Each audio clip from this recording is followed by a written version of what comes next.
Go ahead and let's talk about matter. Okay. Now, matter is anything that has a mass and a volume.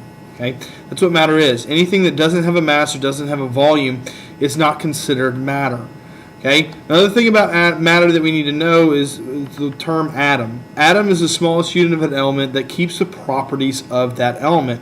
So when we deal in chemistry, it's the very smallest part. Like we take example atom of carbon. Okay, it's going to have 6 protons, 6 electrons, and it's either going to have 7, 8, or 9. 6, 7, 8 neutrons. Okay, but that's the smallest particle that it can be. Now, an element is a pure substance made of only one type of atom. Basically, what it is that elements is just a bunch of the same atom put together. Okay, a bunch of atoms make up what we call an element.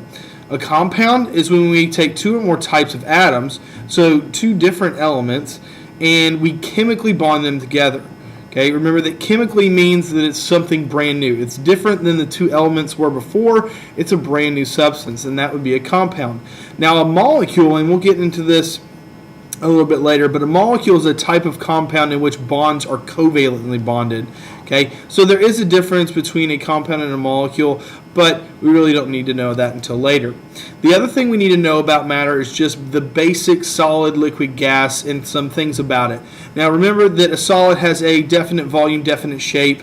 The atoms are packed together in a fixed position, so they move ever so slightly, but they really don't move a lot. And they have very strong attractive forces. Okay, now a liquid has a definite volume but an indefinite shape, meaning we can put a liquid in any container that we want and it'll form to that container.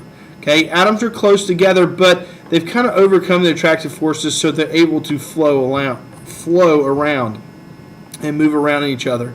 And then we have gases, which have indefinite volume, indefinite shape, meaning we can change their volume, we can change their shape of the container, move them very fast, very far apart, and very, very weak attractive forces. And then the last thing we really need to know is just the changes of the state of matter. Okay, when we go from a gas to a liquid, we call that condensation. Liquid to a gas, we call it vaporization. And then when we go from a solid to a liquid, we call that melting, and liquid to solid is freezing. And then we have what we call sublimation, which is going from a gas to a solid or a solid to a gas. We kind of skip that liquid phase.